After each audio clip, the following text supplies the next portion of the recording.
Hi, everyone. Can everyone hear me? So I'm just going to briefly introduce us and then let Lily really take the reins. But thank you so much for attending this event. Like, it's really an honor to have you here, to have Lily here. This is Affirm's first external event in this new space. We recently moved offices, so it's like really cool to have everyone here and see so many new faces. I just want to introduce Lily, give a few housekeeping notes. So first off, the exit out of this building is the one that you entered in. Know where your exits are. We have gender neutral restrooms right back here through this door, not down the stairs. So if you need those at any point. Please take a moment and silence your cell phones. Also discourage the use of laptops and technology so you can absorb this awesome presentation in its fullest. This event is a part of Affirm's Pride Month programming through our LGBTQ employee resource group. This is our kind of closing out event. It's really special. We've been able to cover a lot of different areas of what LGBTQ means, and not just gay or lesbian or bi, really thinking about sexual orientation and gender expression, and that's what we're hitting on today. A little bit about Lily. Lily Zhang is a diversity and inclusion consultant, executive coach, and design researcher who helps people and organizations transform their positive intentions into positive impact. Hell yeah. She graduated from Stanford University with a bachelor's and master's in sociology. There, she works for the Department of Gender Studies as a diversity consultant and is a recent published co-author with Allison Ash Fogarty with her book, Gender Ambiguity in the Workplace, Transgender and Gender Diverse Discrimination, on which we will hear more about shortly. The book contains 22 stories from gender diverse and trans individuals about their struggles and experiences in the workplace. Her commitment to trans inclusion in workplaces has brought her to host workshops at companies such as Google and present at universities and industry conferences. We are humbled to have her speak at Affirm on the research and findings and gender ambiguity in the workplace. And with that, I'll let Lily take it off. One other quick thing, we will have a Q&A at the end, so if you have questions that come up, just hold them until then. Thanks. Awesome. Hey, folks. It's so good to be here. It's really, really exciting. I love the space. I'm really glad that we are all here today. And I'm just going to jump into it. We have about 50 minutes. I'm going to be talking at you, hopefully not for too long of that. And we're going to try to get to our Q&A so we can have a conversation. I like talking with folks. There's lots of folks here. I love your faces. And if you smile at me more, I'll be less nervous. So keep smiling. Okay, let's see if this clicker works. This clicker works. Hi, so as you heard, my name's Lily. I am a diversity and inclusion consultant. Got into the business a few years back, and with the launch of Gender Ambiguity in the Workplace, I've really been touring the country, talking to folks, really bringing the topic of workplace discrimination, to light. People have known that's been happening since forever, but like I tell people, the role of a consultant is not to tell people what they don't know, it's to say the same things that everyone in the company has been saying for months, but then in a way that the managers will be like, whoa, yeah, I guess it's the first time we're hearing that, and then everyone in the company is just like, okay. So I've been going around and telling people that they're full of shit for a year. And it's been a really, really fun experience. I'm going to be sharing a few of my own experiences today, but mostly talking about the research. I'm going to be reviewing some of the data from the 2015 US Trans Survey. So I'll be talking a bit about that, and there are links to it in the presentation, which I'll release after this. And also talking a bit about the book and about the experiences that we heard talking to trans people in the workplace. What else do I? Oh, I put chronic goth. I wear a lot of black. So yeah, and that's my email there. So if you want, afterwards, you can send over questions. Feel free to contact me. We can grab coffee. And I'll leave some cards near the front. There are also books near the door. So after the presentation, if you'd like to buy a book, I will be sitting there. All right, take it away. So before we start, usually when talks on this topic come up, there's a vocabulary check at the beginning. So it's not, the most fun part, but I like for everyone to be on the same page. So when I go around saying like, oh, gender fluid, polygender, agender person was like, change their gender expression, we don't have someone in the back going like, right? So let's go put some words on the screen. So who's heard of the word transgender? Yeah, we've all heard of the word transgender. So there are lots and lots and lots of definitions of this term, but the one that I like, that is the one that comes to mind most readily, is you identify as a gender that's different from the one you were assigned at birth. Right? You identify as a gender that's different than the one you were assigned at birth. And we're going to be talking more about that in a bit. Next we have non-binary, right? Non-binary. It's an umbrella term to describe people whose genders are not binary, right? You're not a man, you're not a woman.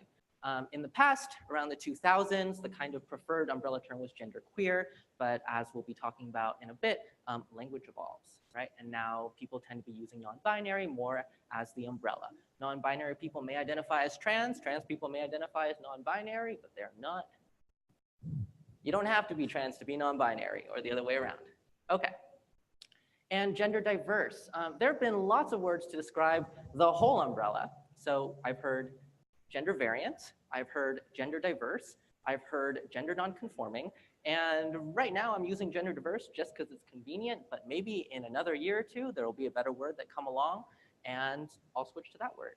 And so that's really important. So keep in mind, everything that I'm saying today, all the terminology that I'm using, I'm not the expert on these issues, right? And so if the community finds a better word, we're gonna use a better word. Okay, let's keep going. Sex assigned at birth. Complicated topic. There are like whole studies done on this, but basically you pop out of a vagina or a C-section and the doctor goes, whoa, look, it's genitalia. I'm gonna give it an M or an F. And it's actually a pretty arbitrary process. And so when I say sex assigned at birth, I'm talking about the process by which doctors assign an M or an F label and the corresponding gender of man or woman or boy or girl onto babies. It is a social construct as much as gender is. And we can totally have a big conversation about that afterwards. Okay, biological sex with the scare quotes. I couldn't put it up there without the scare quotes because I don't want people to believe that there's such a thing as biological sex. It's really complicated. It turns out no one can actually agree on whether biological sex is the presence of an X or Y chromosome, if it's the presence of hormones, if it's the presence of a specific body type, if it's the presence of reproductive features, if it's the length of a phallus. It turns out there's lots and lots of variables that go into how biological sex, scare quotes, is constructed. And so I put it here because usually it comes up in conversation, but it is not a cut and dry topic. Cisgender. Cisgender means not transgender. You identify as the same gender as you were assigned. That's it. Gender identity. Gender identity is what's in your head. It is your own idea, your own belief of your own gender. Right? Something interesting about gender identity is everyone's understanding of your own gender is different. Right? So I can find 5 people in this room, and maybe you all identify as men. And if I ask you, what does it mean to be a man? You're all going to give me different responses. Right? Same with women, same with non-binary, same with any gender you choose, right? Gender identity is special. We all have our own, and it's unique. Gender expression. Gender expression is what we show to the world. It's every single thing we do. It's every single thing we say, right? It's the way I'm like standing right now. I could like crouch here, and it's a different gender expression. I could drop my voice an octave, and that would be a different gender expression. I could buzz my hair off on stage, and that'd be performance art. But everyone's experience of gender and the way in which they express it is different. And gender norms. Gender norms are the ideas floating around in society about how different genders, different gender bodies, different people should be acting, right? And so it would not be appropriate for me to like, I don't know, sit here, rip my dress in half and like belch for like 10 minutes, right? That's a gender norm that I'd be breaking. Okay, so lots of terms. I could put like 50 more here, but these are the big ones.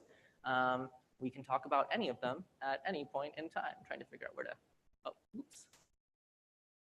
I actually don't know where I'm clicking. Okay, so I like to start my presentations by giving you all the ideas that you need if you chose to walk away right now. So I don't like to bury the lead, right? There are three big ideas that I'm going to be talking about today. One, the gender binary constrains us all. Two, we're all the gender police, but we don't need to be. And three, we all benefit from gender liberation, right? So these three ideas, right? I've already forgot the first one. The gender binary constrains us all, right? So basically, this idea is talking about the fact that the gender binary, right, the separation of society into men and women is constricting, right? There are very, very rigid ideas about what it means to be a woman, what it means to be a man. And these ideas constrain us, right? We hit the borders of these boxes when we police our identities, the identities of our family members, the identities of the people we love, the identities of the strangers that we pass on the street, right? We all internalize these gendered identities and police them, but we don't have to. And I'm going to make the argument today that we all benefit from gender liberation. So when we can create a society where people of all genders are allowed to identify and express themselves as they want, the argument is this is freeing. This is freeing in a way that we don't experience now. This is something that we will all benefit from, and something that will benefit not only us, but also the spaces we work in, the communities we spend time in, the people we spend time with. So, three big ideas. I'm going to go ahead and talk about some numbers. These numbers are going to be slightly depressing, but I want to share them anyways. I think it's good to know the reality of the situation that we have in workplaces around the country, and also it's good to know that there are positive stories as well. So I will be sharing not so good numbers and better numbers. So 30%, I want us to focus on this number, 30%. It's the percentage of trans people fired, denied a promotion, or who experience some other form of mistreatment in the workplace due to their gender identity or expression, such as being verbally harassed or physically or sexually assaulted at work. Like I said again, this is from the US 2015 Transgender survey. So I want to focus on this number. And it's always tough when we talk about statistics because the numbers are always lower than they ought to be, right? And we encounter this most when we look at the statistics for the number of trans deaths each year, right? When we tally up number of trans deaths for Trans Day of Remembrance, people always say, this is probably half of the number of deaths. This is a third, this is a fourth, right?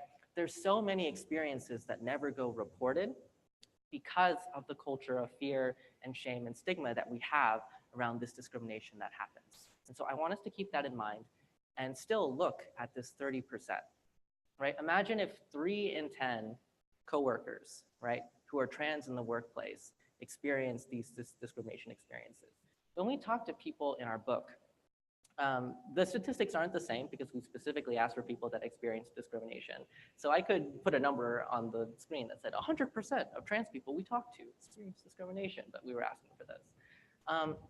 But the experiences that we found really ranged from the small microaggressions, right? From walking into work and being misgendered, the first 5 seconds of being there, right? You walk in and someone's just like, hey, sir, right? Imagine entering your workplace and within walking through the door being told that your identity doesn't matter, right? Like imagine how that impacts your day. Imagine if you have to go to a meeting 10 minutes later, right? And your head's still buzzing with this pervasive thought, I don't belong here. This isn't my space. These aren't my people. This isn't my work. I shouldn't be here, right? And these microaggressions add up, but we also saw, if you will, macroaggressions. We saw experiences of people that were chased to their car by people screaming insults at them. We saw people that were physically confronted by their managers, right? Who they then had to go in the next day and talk to as if nothing had happened. And so I'll be talking a bit more about specific experiences, but discrimination is a universal reality for gender diverse people in the workplace. And I want us to sit here and to ask ourselves, why is this the case? Right? Why do so many trans and gender diverse people experience discrimination in the workplace? And the answer is that we have these ideas about the gender binary, right? We police these ideas about the gender binary. We say, you know what? I'm going to imagine what the proper employee at this workplace looks like. I'm just gonna put this little picture in my head, right? And if you don't fit that picture, then you don't belong here, right? You do not belong in this space. And whether we do so purposefully or unintentionally, it happens, right? We all have these ideas, and it perpetuates itself, right? When we go in and we see all these people that look like us, and then we see someone that doesn't look like us, something in our brains goes, this person doesn't belong, right? This person is not someone that should be here. And so this is, in many ways, connected to a larger diversity problem, both in tech and in the working world in general, right? Is we have this self-fulfilling prophecy by which we lack diversity, and our lack of diversity causes us to make choices that perpetuates our lack of diversity. And the real consequences of this are discrimination, are microaggressions, are the subtle pushing of trans people out of the workplace, right? We saw an overwhelming percentage of trans people in our study that left work completely. That said, the workplace is just so toxic for me, this industry is so toxic that I'm going to freelance, I'm going to become self-employed, I'm going to babysit. And while individual stories of these doesn't sound that bad, right? Great, entrepreneurship, like I'm an entrepreneur, right? I'm really happy that I'm doing that. When you see the numbers, right, of trans people that are doing this because of discrimination experiences, this kind of takes on a more sinister light, right? It's that trans people are getting pushed out of the working world, right? And because there's so little trans people in the working world, the trans people that are left continue to experience these difficulties. It's a machine that we are pushing forward. It's a cycle that we need to end. Next, 3 out of 4. The fraction of trans people who sacrifice their well-being and professional opportunities to avoid discrimination at work. So 3 out of 4 was 77% in the research. So what do I mean by sacrifice their well-being and professional opportunities? Well, we talked to people that said, I know my manager is transphobic, and so I'm just not going to come out at work. I would really like to come out. It would make me happier. It would make me more productive. It would make me a more interesting person, right? But my manager is going to treat me like garbage. I might get fired. I can't get fired. I need to support my family. I need to support myself, right? I'm going to stay in this workplace that's treating me like garbage because I don't feel safe. Or I'm trans in this workplace and I want to use they, them pronouns, right? I'm non-binary, they, them pronouns feel right to me, but everyone in this workplace seems to only be accepting of trans people that fall into very narrow categories, right? Maybe there's this one trans woman at work that's like super hyper feminine and like that's just how all trans women at work should look like, or this trans man at work who's like the super macho dude. And if I'm not one of those, I don't belong in this workplace. Maybe I'm learning this idea. So I say, I'm not gonna ask for my pronouns, right? I'm not gonna ask for pronouns that validate me and instead sit through every day getting misgendered and having to pretend like nothing's happening, right? Or I might not choose to apply for promotion, or I might apply to transfer into a different department, or I might keep myself in a job that doesn't pay me enough because I'm too scared to go back into the labor market. All of these experiences happen because of these ideas that trans people are not welcome at work, right? So I want to introduce 2 topics, or 2 ideas to you rather, right? And these are ideas that help us understand not only what discrimination happens, but why it happens and how it happens. And I talk about this so we can understand why, and so we can start changing it. We can start reversing these mechanisms. There are 2 types of discrimination that we found. One is called status-based discrimination. So status-based discrimination is discrimination on the knowledge that somebody is part of a marginalized group, right? So I could walk into a room and say, hi everyone, my name's Lily. And people would be like, great, I like Lily, she's pretty cool, right? And then 2 hours pass and I say, oh, by the way, I'm trans, right? And if after that moment, the person goes, you're less cool now, right? That's status-based discrimination. It's discrimination based solely on the knowledge that someone is trans. How could this come up during the employment process? Well, think about hiring, right? If you saw 2 resumes, if you were a hiring manager, you saw 2 resumes, and one of them had a volunteer opportunity on the bottom with an LGBT center working with a trans population, right? Would you score them both equally, right? We are all going to say yes. Of course we want to score them equally, right? But in our head, right? We might have these unconscious ideas that, ooh, this person might be part of that group, right? This person might be one of those people. And that idea gets into our heads. It infects our thought process. And that bias creates disparity. That bias leads to discrimination. So that's status-based discrimination. It happens on the basis of gender. It can happen on the basis of race, disability, religion, all sorts of different status characteristics. It also happens to trans people. The second is, what's the word for it we chose? Gender expression-based discrimination, right? So this is not status. This is me walking into a room and you saying, oh, damn, she shaved half her head. That must make her a deviant, right? And so you don't actually know I'm trans. You don't know anything about me, right? But you are making assumptions based on the way in which I present myself. And so this is a really, really hard one because it turns out we make these assumptions about every single person we meet all the time, every day, right? I can pick anyone in this room and say, based on what you're wearing, how you're posing, how you're acting, how you're looking, how you're breathing, I'm gonna assume a whole bunch of things about you.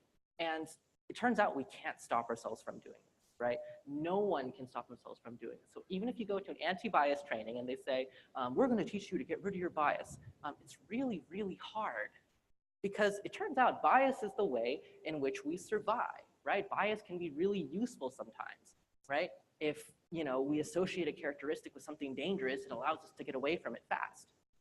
That's really adaptive when we're monkeys on the desert plains and we're running away from lions and shit. But that's not us anymore, right? We are working in workplace environments with a whole bunch of different people, but we still have these biases that we're raised with, that we're taught by our parents, by our friends, by our family, by the media, by the news, right? We're taught to associate entire groups of people with these arbitrary characteristics. And they affect trans people just as much as they affect every minority that exists in America. So these are the two different types of discrimination. And they kind of play into each other when we look at the experience of trans people in the workplace. And I'll talk more specifically about these stories after sharing good statistics. So 68% of people in the workplace, trans people believe 68% of their coworkers are supportive or very supportive at work. This is a big deal, right? This is a really big deal. When you look, it's not a very good graphic, there are only 3% of coworkers in the unsupportive or very unsupportive categories, right? This was a study done with thousands of people. So that is amazing, right? That is amazing that trans people, right, many of whom are experiencing discrimination, can say confidently that there's only 3% of people in the workplace that don't support me, right? All the rest are either supportive, very supportive, or have no idea what's going on, which is neither supportive nor unsupportive category, right? And so I think that's good news, right? Because that represents potential to me, right? I love people that have no idea what's going on because they're the people who you can get to. They're the people who you can reach. They're the people who can educate. I never try to talk to the people that walk up to me and say trans people are like a curse on this world, right? I'm just like, great, like you're 1% of people, you can go off in the corner, and then when 99% of the people are really chill, you're gonna feel pressure to like do the right thing. So I don't even have to talk to you, right? So this is a good thing. This is great. This represents amazing potential for ourselves and our companies. And, right, how is it that we can have something this good and experience discrimination this pervasive, right? How is it that so many people, right? I'm sure everyone in this room is on board, and I'm sure in all of your companies, there's still discrimination happening, right? Why is that the case? Well, it means that there's work to be done, right? It means that there's concrete things that we can do as individuals, as teams, as companies to make a difference. I'm gonna be talking about some of those in a bit. So this brings us to the book, Gender Ambiguity in the Workplace, Transgender and Gender Diverse Discrimination. So we talked to 25 trans people in the workplace around the Bay Area. So this is right at home. And we heard all sorts of stories about this discrimination. We heard from people that worked in the shipping industry. We heard from people who worked in tech. We heard from people that were self-employed. We heard from people from all gender identities, of all ages, of all backgrounds, of all income levels. And we started seeing patterns. We started noting the same sort of patterns of discrimination that the US Trans Survey showed us in 2015. And so that was all depressing and that sucked, right? But my co-author and I wanted to know why, right? We wanted to know why this stuff happens, how it happens, and what we can do to help companies stop it from happening. And that's what I'm going to talk about today. I'm going to share 3 stories with you, and then we're going to get into talking about specific actionable policy recommendations that I can give y'all. We're going to go into Q&A. Please ask me tough questions and super specific questions, because that's what I do for a living. I love fixing problems, but first we're going to go to stories. So Leslie, I want you, as you're hearing these stories, to think if you know anyone in your life that has experienced any of these things, and think about what aspects of this story you or your company can emulate or avoid. So Leslie is a trans woman. She was working in a tech company when we talked to her, and she was the only trans woman we talked to that was having a really, really good time. Like, she was having an amazing time. She was just like, man, discrimination, it doesn't even exist. And we were like, oh man, right? Like, how good your life must be. But we asked her, and she was like, yeah. So it turned out I was in my tech company, and I wanted to transition. I just had the thought, and one day I was like, I'm gonna go for it. So I talked to the LGBT employee resource group in my company, and they said, oh, we have all these resources, right? It turns out our company has a really good transition policy. So Leslie took that policy and went to the HR manager. She said, I want to transition. And the HR manager said, great, here's all of our steps, here's what we can offer you, here's what we do, here's how we do it, and here's the timeline. Would you like us to send a letter to every single employee informing you of your transition? And then she was like, whoa, maybe not that, but can you do something like less dramatic? And they were like, yes, we can give you a 1 week's leave and fly in a trans advocate to do a training kind of like this one, but more aggressive, and just have you transition in the workplace. And Leslie was like, awesome, let's do that. So she comes in on Monday, and everyone's just like, hi, Leslie. And she's just like, whoa. And someone was like, here's a balloon. And she's like, whoa. And someone was like, and then she was like, okay, now stop. And then everyone's like, okay. And then she just went back to work. A week later, she went to work out in the locker room. And someone said, is she supposed to be in this locker room? And Leslie said, okay, so talk to her HR friends. HR swooped in and said, here's our non-discrimination policy. If you're gonna work in this company, you're gonna follow this policy. That's it, no more questions. Leslie was never challenged again in the locker room and never had another problem. Now, there were some problems eventually when coworkers that weren't at the company-wide training saw Leslie and would dead name her, and Leslie would be very pissed and just be like, stop, here, HR person, sick 'em. And the HR person said, okay, and then sick 'em. Those were the stories, and Leslie reported overall work being amazing, work being really good. In fact, she almost never thought about her trans identity. The one caveat was she said, you know, as the only out trans woman in this workplace, sometimes it feels like there's a bit more pressure on me. Or sometimes it feels like I'm a token, right?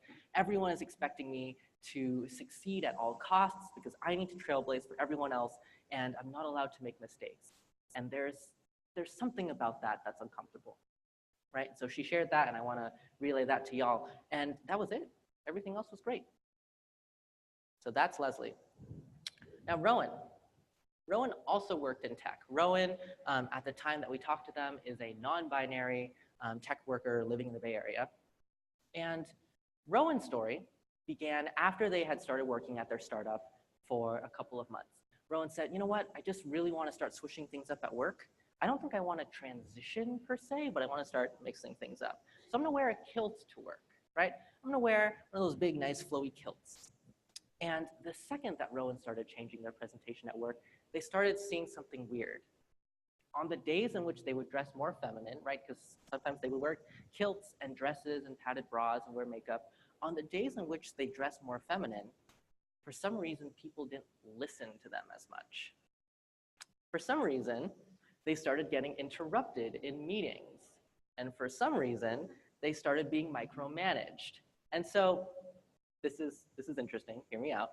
And the next day, they would switch their clothing back, and then everything would go back to normal.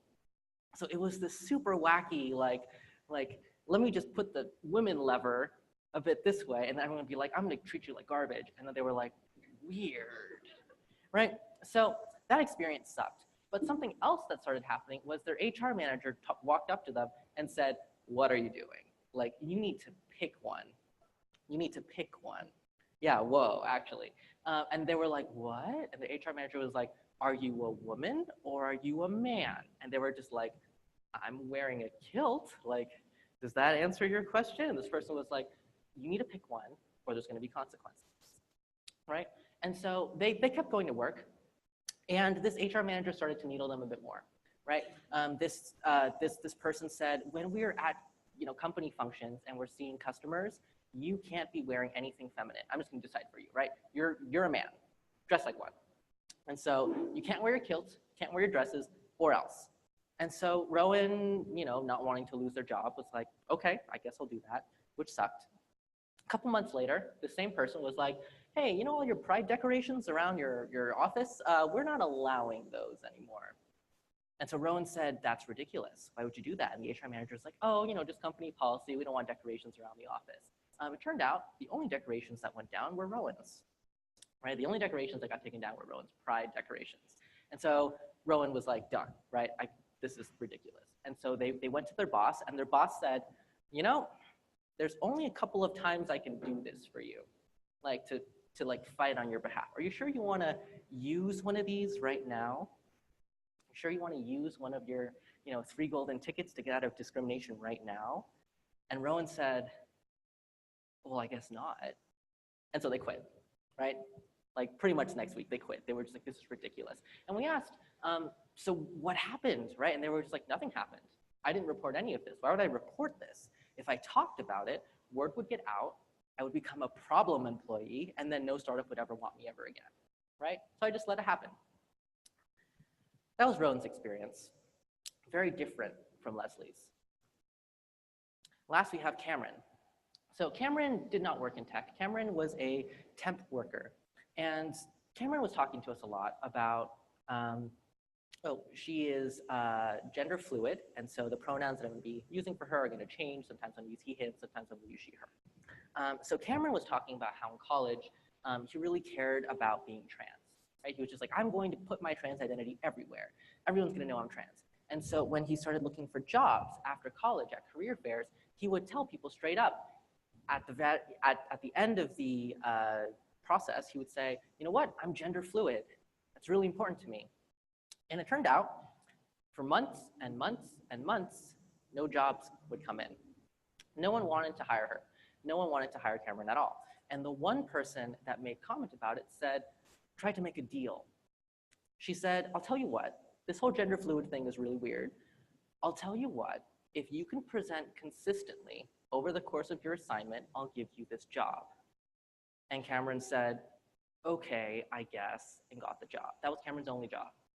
Now, after that experience, Cameron said, I can't do this, right? I'm not making any money. I'm making nothing, right? I have to support myself. And so he eventually decided to stop presenting as trans. He said, I'm going to stop mentioning that I'm gender fluid. I'm going to only wear men's clothing to the job fairs. I'm not going to mention anything and see how that goes. And within a week, she got a job. Right? At this new company that she was working for as a temp, she said, now that I'm in a company, maybe I can come out as trans and they'll support me. So she talked to her hiring manager, or her boss rather, and it was actually pretty intelligent. She was just like, for my community college, we have this gender class, and as part of this gender class, we have to wear makeup presenting as like a different gender to class, and this is kind of right before I go to work, so I was wondering if I could just kind of stay in the clothing that I was wearing for class before work, just 'cause it's convenient like that. It's not like I'm trans or anything, it's just convenient, it's funny. And so his boss was like, no, that'd be confusing. Don't want to confuse people. That's not a good thing to do. And so Cameron said, okay, that's fine. I can't do this. But when Cameron talked to us, she said, I can't keep doing this forever, right? I can do it short term. I've learned how to get by. But long term, I need to find a way to support myself and to be authentic. And so at the time that we talked to her, she didn't really know what she was going to be doing. She was hoping that she could come out in the workplace, but that wasn't a given. So these are 3 stories. These are pretty quick stories, and if you look at the book, they're talked about in much more detail. But what I want us to conclude from these stories is the gender binary and its enforcement hurt us all, right? This kind of constant pattern that we were seeing story after story of you are X. X can't do Y, right? You're Y, you can't do X. You got to choose one. You can only be X or Y, not Z, right? All these ideas, they pin us down, they restrict us. And it's not just that they're bad for trans people, and trans people are often the distance, we should feel sorry for them. It's that all of us, in our own way, deal with some version of these issues every single day at work. Every single person here, I guarantee, has pushed up against the gender norm at some point in your life, right? Without exception, every single person, right?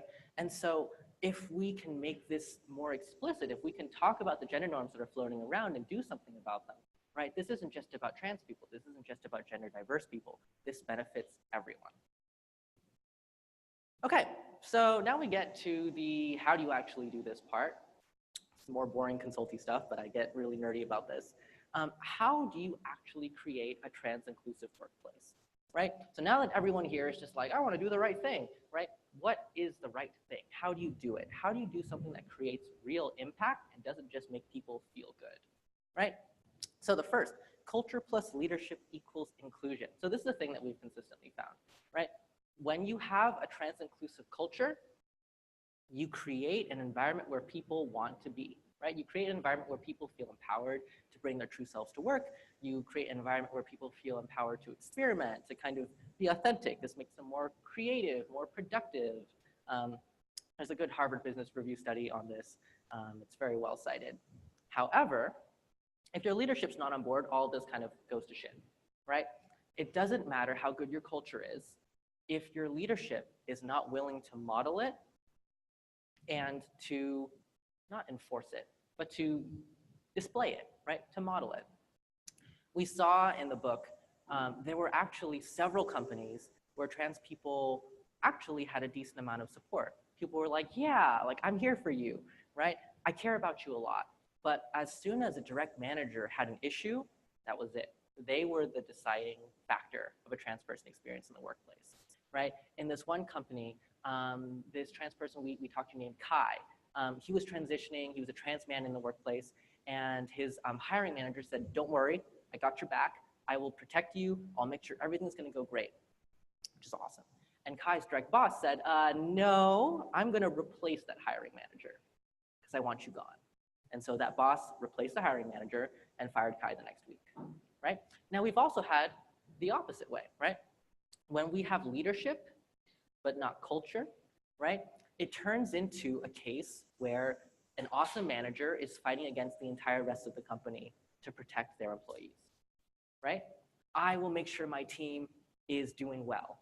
But every single time we go to a company function or an outing or an offsite, everyone on my team comes back totally crushed and devastated, right? I have to do the labor of making sure everyone is doing well. I have to take care of all my employees, right? I can't do this alone. And so when we see leadership but not culture, right, it's also not sustainable. You cannot create trans inclusion that way. So that's why I have that equation, culture plus leadership, right? And so this creates a role for everyone, right? If you're a manager, your role is to become that leadership. If you have any sort of leadership position, your role is to use it. And if you don't, your role is to be that culture that supports it from the bottom up, right? Everyone here has a part to play. The next, trust enables good conflict. I talk to a lot of implicit bias people that do like that train to reduce bias. And a lot of the rhetoric going around is conflict is bad, we want to reduce it, right? We don't want people to say the wrong things or to offend people or to mess up. And I think that's gallant, but that's not real, right? We mess up all the time, right? I probably misgendered like 5,000 people in my lifetime. And like, it sucks. And every time I've done it, I've probably hurt somebody a lot. Okay, I've definitely hurt somebody a lot. But that's the thing, when we embark on this process, we need to do so in a way that recognizes that this work is really hard, right? We're not just kind of pushing a button and making ourselves good people. We're undoing lifetimes of internalizing the gender binary, lifetimes of internalizing, right, all the ideas that we're seeing from media and society. And so we're gonna mess up. We're gonna mess up hard. We're going to hurt people. We're gonna make people feel like garbage. Every single one of you in this room, me included, has hurt people and will be hurt by people. Probably in this company, probably wherever you work, right? That's an inevitability. Trust is what makes that sustainable, right? When I can look somebody in the eye who's just said something really hurtful and say to myself, I know that this person genuinely cares about me, right? I know that this person is a person that cares about my well-being. I can sit here and say, that really sucked, Gerald. I'm really angry right now, but not, I want to quit the next morning, right? There's a difference between that. So if we can create an environment of trust, we can create an environment of conflict, right? Good conflict. Conflict that allows us to grow as people and to grow as an organization. Last, build more space to breathe. This is easy. Stop making things more binary, right? Build more bathrooms, build more survey options. Stop listing things as male and female. Like, it's so easy. And like, people are like, ooh, I know how to solve that. Male, female, and decline to state. That's the third gender. It's like, no, male, female, or transgender. And I'm like, no, it's not right. If you need help on that, just get my business card, we'll talk. It's called non-binary, lots of other options. But build more space to breathe, right? Allow people more options to be themselves at work. Don't put people into boxes. And that's it. That's kind of where we're at. So feel free to throw questions my way. There's lots and lots and lots to talk about on this topic. And Carly, I think you're going to start off with some questions here, but also happy Pride. Woo! Yeah. I'm just going to start off with one or two questions and then want to open it up to all of you. Like, I'm sure you're itching with things to ask Lily. I see that hand over there, so. Yeah, I already saw your hands. And then afterwards, we'll have plenty of time to mingle. The drinks, alcoholic and non-alcoholic, are all complimentary. So please do stay around. Lily, I think I want to start off by asking you a question. Stand over here. Keep an arm's length. Your mic is transphobic. How can people create workplace policies and cultures that make people across the diverse gender spectrum feel safe, supported, and valued? Yeah, great question. So it's about norms. Like, fundamentally, it's about norms. And by norms, I mean, what do people do without thinking, right? When we're looking at creating inclusive workplace cultures, it's a really fancy way of saying, how do you make people's default into good, right? How do you make it so when people come in, right, the first thing they want to do in the morning is to be a good person, right? How do you make it so when people are on their lunch break, right, while they're kind of casually getting lunch, they want to be a good person, right? How do you make it so when you're out bowling with some colleagues, you're a good person, right? These are all about norms. And norm creation is simple and hard, right? To create a norm, you need to do something consistently. A company needs to consistently, right, advocate for this is what we do, right? We care about people of all genders, right? And we're gonna say that all the time. We're gonna say it to the point where you're sick and tired of it, right? Where I'm like, we care about, and you're like, all genders, right? Like, that's how you know the norm is there, right? But norms are not just in speech, it's in behavior, right? And so, oh man, let me think about gender norms. Things like, we're going to open doors for all people, right? Not just manly people are gonna open doors for feminine people, right? It's just that, you know, this is a company where if you see someone else, you open a door for them, right? Everyone. And so if there's another guy coming up and you're a guy, you're gonna open a door for them, and it's not gonna be gay for some reason, right? I don't know why guys do that. But we're gonna do this because that's just what we do, right? And the thing about norms is once you've put them in place, they are self-propagating, right? It turns out there's that study with the monkeys, and you train all the monkeys to like be scared of a rope, and then you put a new monkey in, they teach all the monkeys to be scared of the rope. And then if you switch all the monkeys out slowly, none of the monkeys are the original monkeys, but they're all scared of the rope, right? That's a really kind of dark dystopian version of norms. We can do that in a positive way, right? We can say, hey, everyone at this company is just a good person by default, right? So no matter who we put in, right, it's gonna take them a couple days to be like, oh shit, everyone here is a good person. I guess I should start being a good person. And then people are actually pretty good people, right? So the norm creation is the important part. The norm propagation is the easy part. It happens by itself. You don't have to do much about it. Questions from the audience? I know I'm gonna pass the mic to you just so that Hey Lily, I'm Ryan. Hey. I don't know if this means I'm stubborn or not, but recently, Yes. or and it may be. One of the things I love about San Francisco is because there's subgroups of all kinds. And somebody recently asked me to refer to them as a pup, and I refused. And I thought to myself, I can't tell if that's just me being ignorant and stubborn, or if, where do we draw the line in referring to people, or do we just need to do what they ask in that way? Yeah, so that's a really, really interesting question. If you're talking about leather pups, I know the community. I have lots of friends who are pups. And it's difficult, right? So when I run into situations like this, I like to talk by talking about my own feelings and my own discomforts, right? And so rather than making it about, you've asked me to do this thing and I can't, goodbye, right? You can say, you know, like, I appreciate you asking me, right? That's important. I'm glad that you feel safe enough to ask.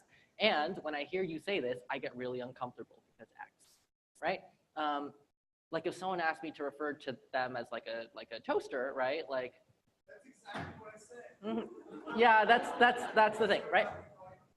Right. So now it's tough because it is a slippery slope, right? Where do we draw the line at recognizing people's identities?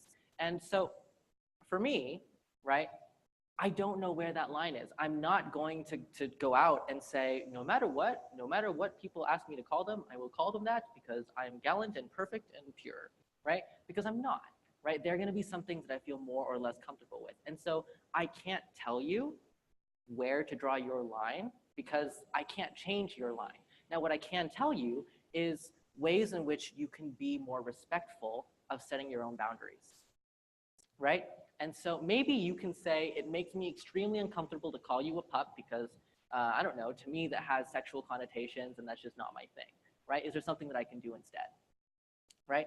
It's not the most respectful to say, that's a dumb identity and you're dumb, right? And I'm gonna call you idiot instead, right? That's not respectful. But there are ways in which you can both assert your own boundaries and try to do your best at affirming other people's requests of you, right? And you're all going to have different lines in the sand, right? So it's up to you to figure out what you can and can't do and to be as respectful as possible at communicating your own boundaries and respecting the other person's needs.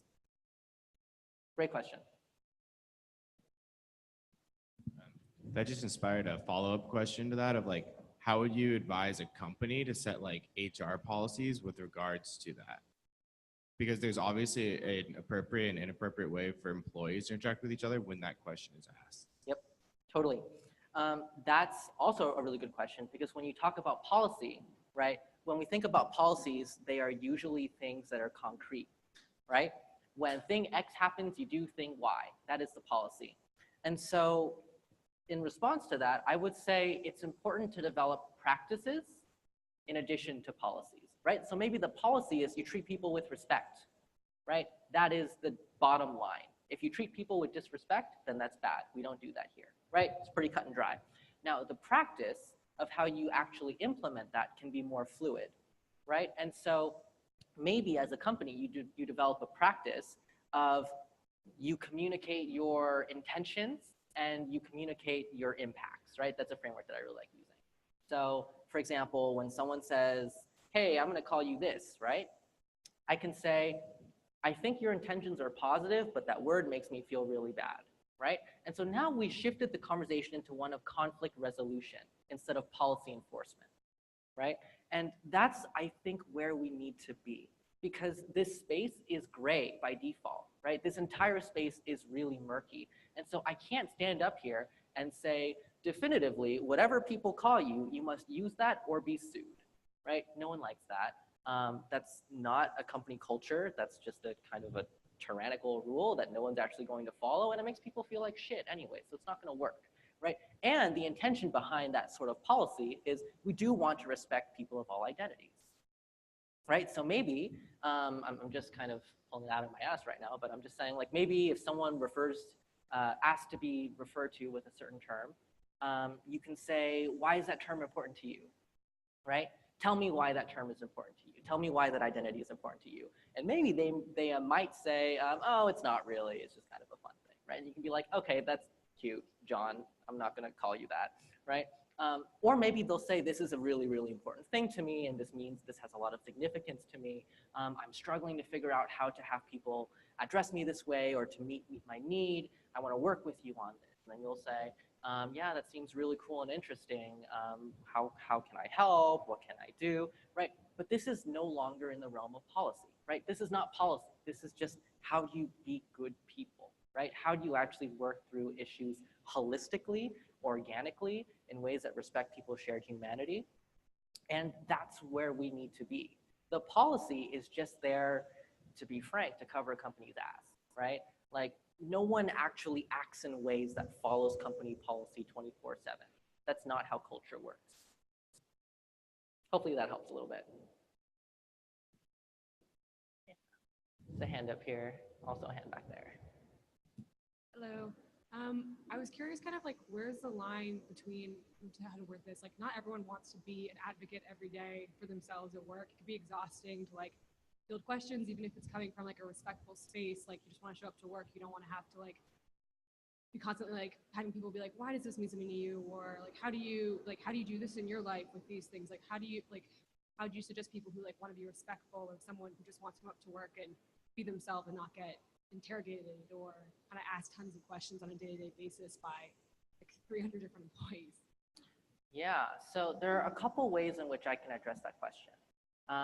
One is there are going to be people that will specialize doing the work so other people don't have to, right? So something that I like saying when I come up here and doing these talks is, I'm glad that I can be here so that the trans people inside this company can take a damn break, right? Because I'm not saying things that no one said before. I'm just someone new. I'm someone that's like, my life is dedicated to saying these things, right? And so think of like employee resource groups within companies. Are y'all paid for your extra work? That's what I thought, right? Like, you're never paid for your extra work. And so people always take on additional burden to do this. But like you said, being an advocate all the time burns you the hell out, right? And so especially in the climate that we're in right now, right? Like, especially given all the shit that's flying around, right? Every single day on the news, like in our families, wherever we're talking about things, there's shit. And the way that I get through it without burning out is I ask myself, who here is doing the good work that I trust, right? Who here is doing something that I can't, that I don't have time for, that I just don't want to do, and is killing it? I'm going to find that person and remember their name, right? So when someone says, Lily, help me with this thing, I'm like, I don't know anything about it. Talk to Jamie, right? Talk to Robin, talk to this, like, these are the experts, right? And I'm focusing on the space in which I can perform to my excellence. I'm here doing this work. And as part of doing this work and not burning out, you need to know everyone else doing the work too. So you don't have to become the advocate for every issue all the time. Sometimes you just want to work. Now, and on top of that, it's hard because nowadays there's no such thing as just work, right? Like, we're not doing factory jobs. You're not just pushing buttons. Every workplace environment is a dynamic environment in which there are 20 things happening at once, right? And going back to the conversation about company culture, culture is everyone's job. And so in some way, right, our work is to create a good space. And it's frustrating that that's often not in our job descriptions, right? Often our job description is like, code this thing here, or solve this problem here, or put out a fire there. But in fact, everyone's job should also include, right, and help make this company a tolerable place to exist, right? Like, it's the bare minimum. Help make this place a place where people want to work and don't want to quit the next day, right? That should be everyone's job. And so balancing these two things is really difficult.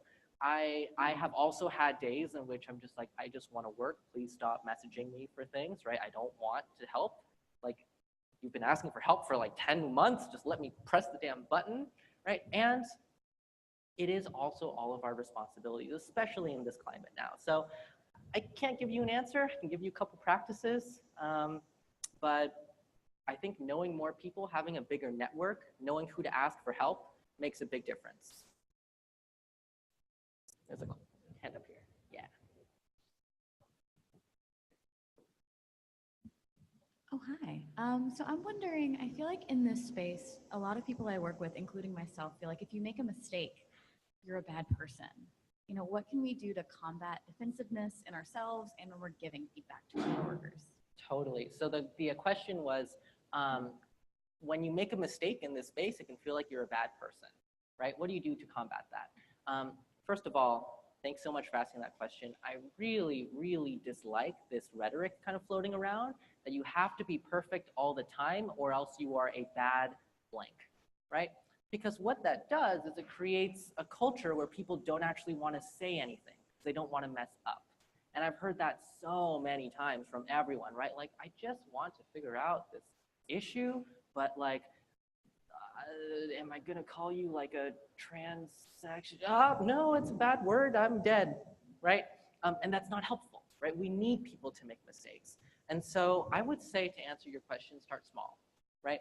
Do you have any friends in your life who you can mess up around, right? And I hope the answer is yes, right? Like, I hope you have the answer. And so what about that friendship makes that relationship one in which you can mess up? I would say trust, right? I would say shared experience. I would say, I believe that to an extent, no matter how much I mess up, as long as my friend understands that I have good intentions, that we're going to be here for each other and hold space for each other and allow each other to grow. I think that's what a good friendship is, right? How can we bring that into work, right? How can we create teams in which we can mess up? And it turns out Google has already answered this question in some way. The concept is called psychological safety. Who here's heard of psychological safety? A couple people? Nice. So psychological safety is the state of being able to take risks without fear that your mistake will lead you to be judged negatively, right? So it's risk-taking. It's saying, I'm gonna go out on a limb, and if I fail, no one's gonna hold it against me. And to create that sense of psychological safety, that's kind of one of the end goals of inclusion culture, right? It's not just about using the right words, it's about creating this sense that people can mess up in peace, right? It's about creating this sense in which we can use words that hurt each other, not out of malice, but because we're learning, right? It's a space that says, we're all here with good intentions. Now, if you're not here with good intentions, you shouldn't be in the space, right? That goes without saying. But if everyone here wants to learn, wants to grow, and we genuinely believe that, then to some extent, you can pretty much do what you want on your journey to becoming a better person. And we're all going to meet you where you're at, right? So I was talking with this person the other day, and they said, like, this is one of the most like harmful sentences that I've ever heard in my life. They like misgendered me and then used like tranny and then like said a whole bunch of things. And then I was just like, if you were anyone else, right, like this would have ended really badly. But instead I took a deep breath and I was just like, we've known each other for a really long time. I know that you're a good person. I'm gonna tell you that I'm really angry with you and I kind of want to punch you right now. Explain yourself. And then he goes, oh shit. Right? Like he was just like, oh shit, I'm so, and like, I got a lot out of watching him squirm because he felt really bad about it, but like, it was fine, right? Now, it wasn't fine in the sense that I was hurt, right? Harm happens during this process, right? If we don't create a workplace and a team culture that we can deal with harm, we can never do this, right? And this is a problem in many workplaces. We act like harm doesn't happen. We act like harm is like the precursor to a lawsuit. We act that harm is, something you take to HR. But in fact, harm is something that happens every single day. So how can we empower employees to do conflict resolution with each other, right? How can we create everyday conversations in which we can mess up and heal, right? And make space for ourselves. Healing is important as well. And I think the answer is it takes a team. It takes a good boss, it takes a culture, it takes more events like this, right? It takes people who care, but it takes time, right? This is the sort of thing that I would hope all companies aspire to and very few companies are doing right now. But I would encourage you to, do more work around that and to rally people around it and start local, right? Create a small group in which you can grow together. Make that group bigger, bring in your boss, right? Make your team great. I think we have time for one more question. And you can catch me during refreshments. You can ask whatever you want. So I would be curious, in your research, did you distinguish any kind of patterns and discrimination between employee roles that are more public facing, like retail clerks, enterprise salespeople, and more back office roles like engineers or, like line cook kitchens, things like that? I assume there's some interesting things to be learned about there. Absolutely. Yeah. So the more that a role is client facing, the more rigid gender roles become. And so the idea behind it is, if you could in any way be seen as a representative of the organization, any sort of deviance is punished, like any sort of deviance, right? Whereas if there's no chance you can represent the organization, you can be as weird as you want, right? Which explains how in some, not all, tech spaces, right? Like the people that never see clients, right, will be like super mega weirdos. And like, that's great, it's awesome, right? And right, this, like, I'm guessing that if someone important were to like meet right next to their office, they would be told to clean it up, right? It's this idea that despite this kind of embracing of authenticity, right, behind closed doors, the second it could be seen as representative, it's like snuffed out. And we see this with gender, we see this with pretty much any sort of, display of identity that is outside of the norm, right? Yes, so the answer is yes, right? There are clear trends of this, and it's actually gendered as well, and I can talk more about this during the break, but there are kind of different rules for non-conforming women, non-conforming men, and non-conforming non-binary people, kind of in relation to the client-facing and kind of not client-facing roles. And that's really, really, really interesting, and I can talk about all the different interaction effects, but let's talk during refreshment. Thank you all for coming. This was a really wonderful event. Thank you, Lily. Thanks, y'all.